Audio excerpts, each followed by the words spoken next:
Misi Selina, bagian 1. Si pipi bolong.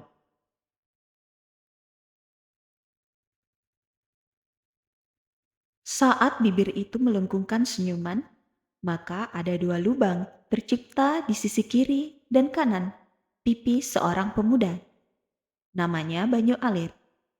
Lelaki muda berusia 21 tahun itu sering menampilkan senyum lebarnya di depan Selina, sang sahabat. Kurang-kurangin deh itu tebar pesona pakai pipi bolong. Banyak anak perawan jerit-jerit itu ngeliatnya. Selina, telunjuk gadis itu terulur guna menyolok lesung pipi Banyu sebelah kanan. Bukannya pudar, senyum itu makin cerah disertai kekehan. Semakin geleng-geleng saja kepala Selina dibuat oleh sahabatnya itu. Pasalnya, begitu banyak pasang mata para gadis menatap ke arah lelaki itu. Senyum kan ibadah, nah, balas Banyu. Gadis berambut panjang dan berpipi cabi itu merotasikan matanya. Dalam hati dia mendumal. Ibadah sih, tapi malah bikin cewek-cewek pada baper. Gemas sekali rasanya dia pada Banyu yang cuek saja. Tidak peduli sudah berapa banyak anak gadis orang dia buat jatuh hati hanya dengan senyum berlusung pipi itu. Kalau lelaki itu menanggapi sih tidak apa-apa. Masalahnya, Banyu malah cuek. Lelaki itu kesannya dingin kalau ada yang mencoba mendekati. Nanti ujung-ujungnya mengeluh pada Selina karena merasa dikejar-kejar. Salah siapa juga suka mengumbar senyum penuh pesona dan mengundang baper. Bicara masalah baper atau bawa perasaan, apakah Selina juga terkena efek itu dari senyuman Banyu? No way. Gue udah sahabatan dari zaman zigot sama dia. Senyum gitu doang, gak mempan.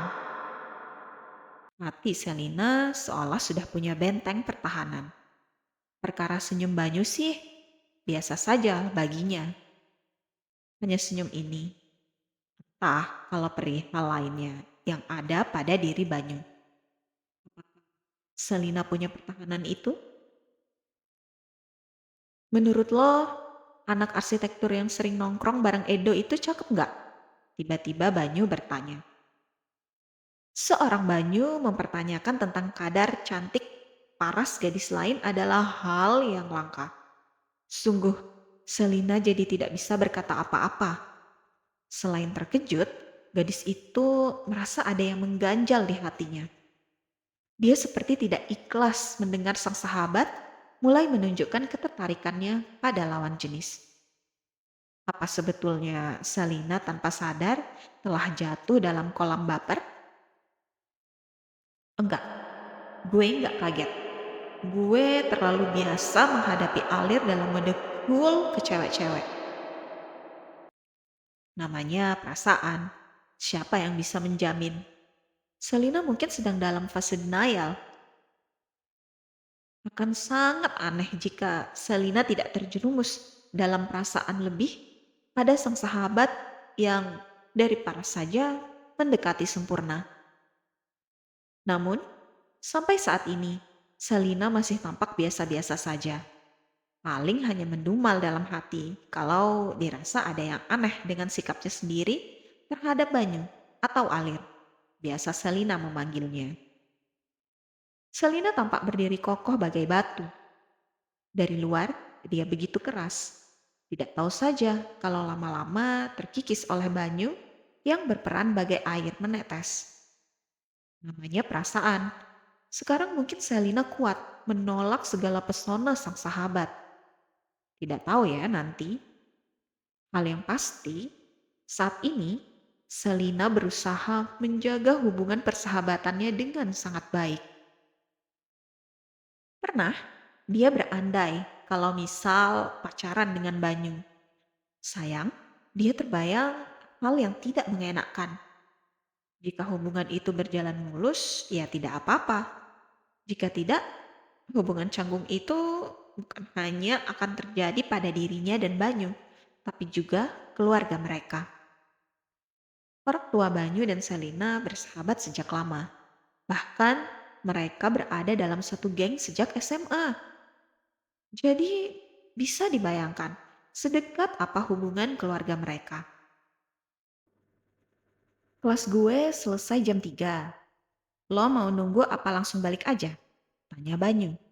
Dia melahap potongan terakhir siomay sebelum membereskan buku catatan yang berserakan di meja kantin tempat mereka sekarang duduk. Tunggulah, Selina berujar mantap. Meski tergolong anak orang kaya, Selina ini lebih senang nebeng dengan Banyu. Rasanya lebih cepat saja naik motor. Gadis itu juga selalu merasa aman berada dalam boncengan sahabatnya. Lagi pula, Selina belum mahir menyetir, meski punya mobil sendiri. Jalanan macet juga menjadi alasannya lebih suka naik kendaraan roda 2. Bahkan, ketika Banyu tidak bisa mengantar atau menjemputnya, gadis itu akan tanpa ragu naik ojek. Penampilan Selina juga cukup sederhana untuk ukuran anak orang kaya raya. Sedari kecil, memang dia dididik untuk hidup sederhana. Makanya, tidak banyak orang yang menyangka kalau Selina itu tajir.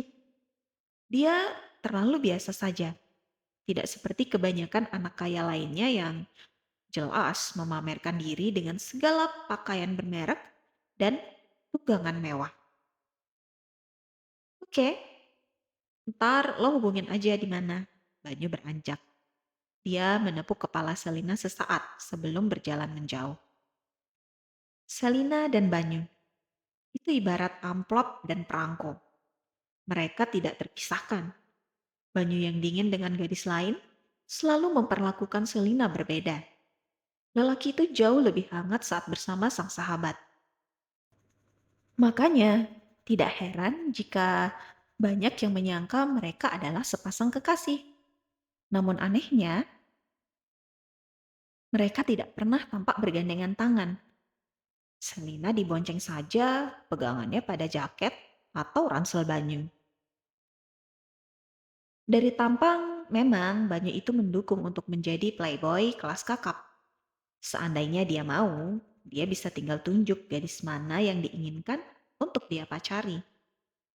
Untungnya, Banyu tidak begitu. Pemuda tersebut sama sekali tidak memanfaatkan kelebihannya pada hal negatif. Sebaliknya, dia malah cenderung alim. Bukan yang alim gimana-gimana, tapi Banyu bisa menjaga perilakunya. Bukan berarti dia juga tidak mau bersalaman dengan lawan jenis. Artinya, lelaki itu sering menepuk pelan kepala Selina. Sebagai seorang sahabat dari zaman zigot, Selina punya privilege lebih dari gadis lain. Meski tidak sering, ada di saat-saat tertentu dia menerima rengkuhan dan merasakan rangkulan dari Banyu. Hanya saja itu sangat jarang terjadi. Bisa dihitung dengan jari sejak mereka mulai bersahabat sejak zigot.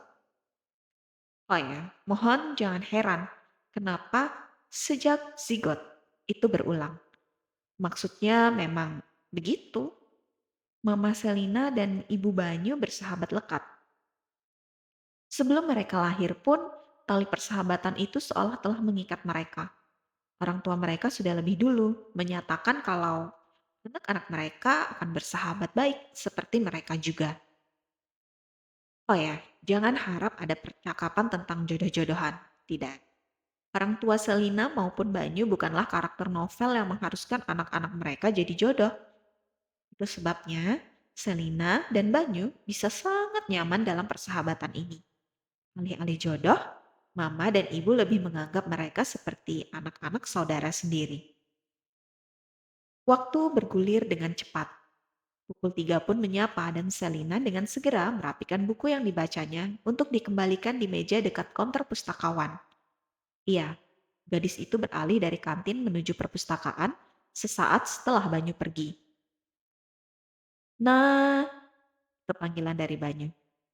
Selina dan Banyu punya panggilan di mana itu khusus untuk mereka saja. Selina memanggil lelaki muda itu dengan alir alih-alih Banyu. Sementara sang pemuda memanggil Selina dengan Na, penggalan dari nama gadis itu.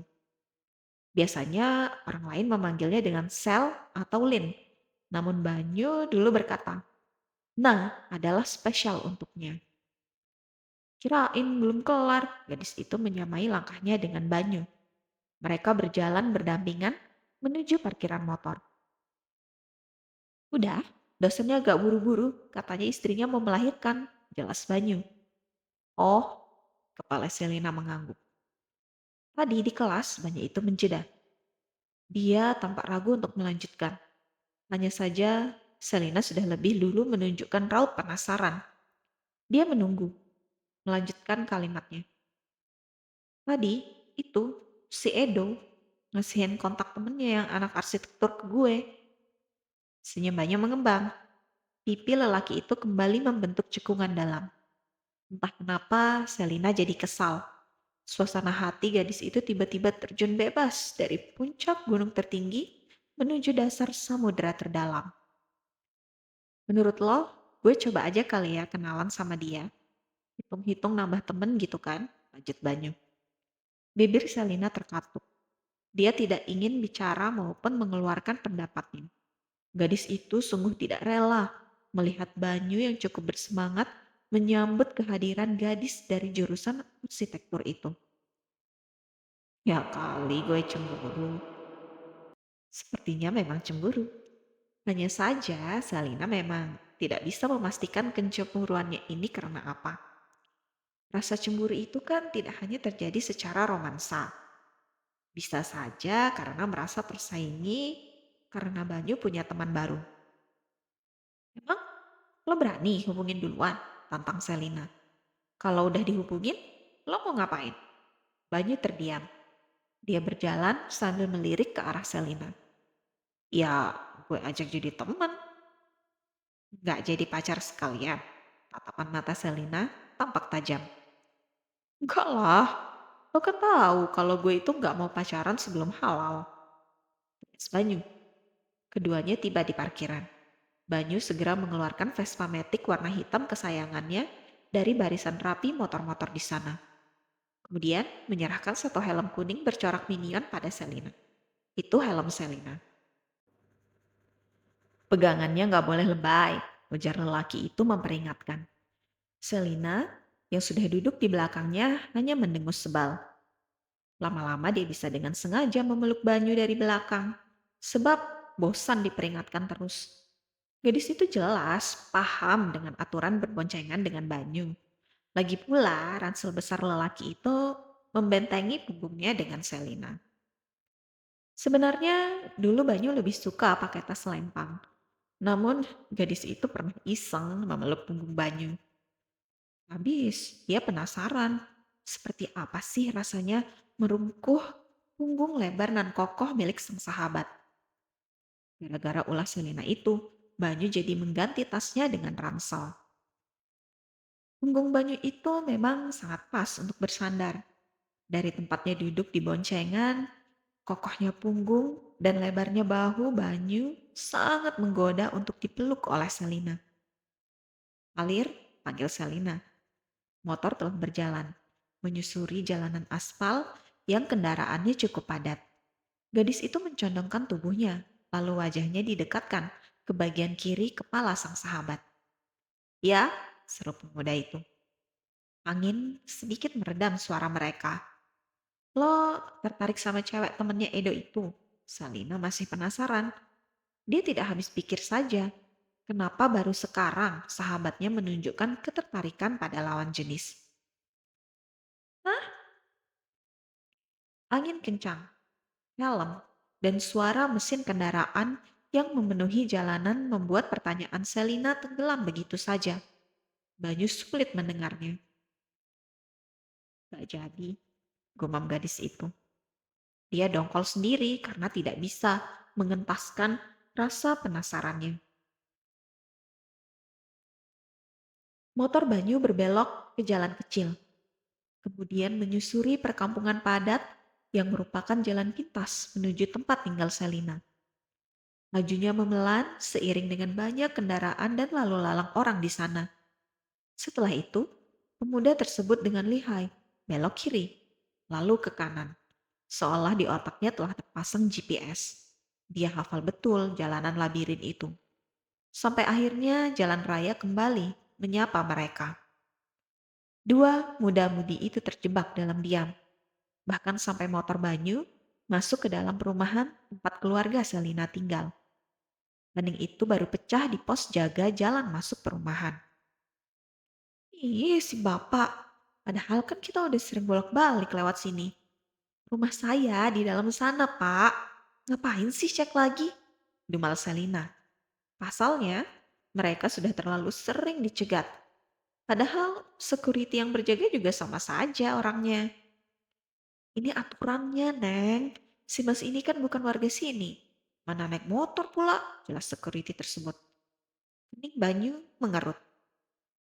Kenapa kalau saya naiknya motor? Saat ini, tas Banyu sedang dibongkar isinya. Sementara dia dan Selina masih duduk di atas motor yang mesinnya menyala. Ojek kok? Celetuk security tersebut. Rasanya, Selina ingin tertawa kencang. Di sisi lain, Banyu menunjukkan raut masam.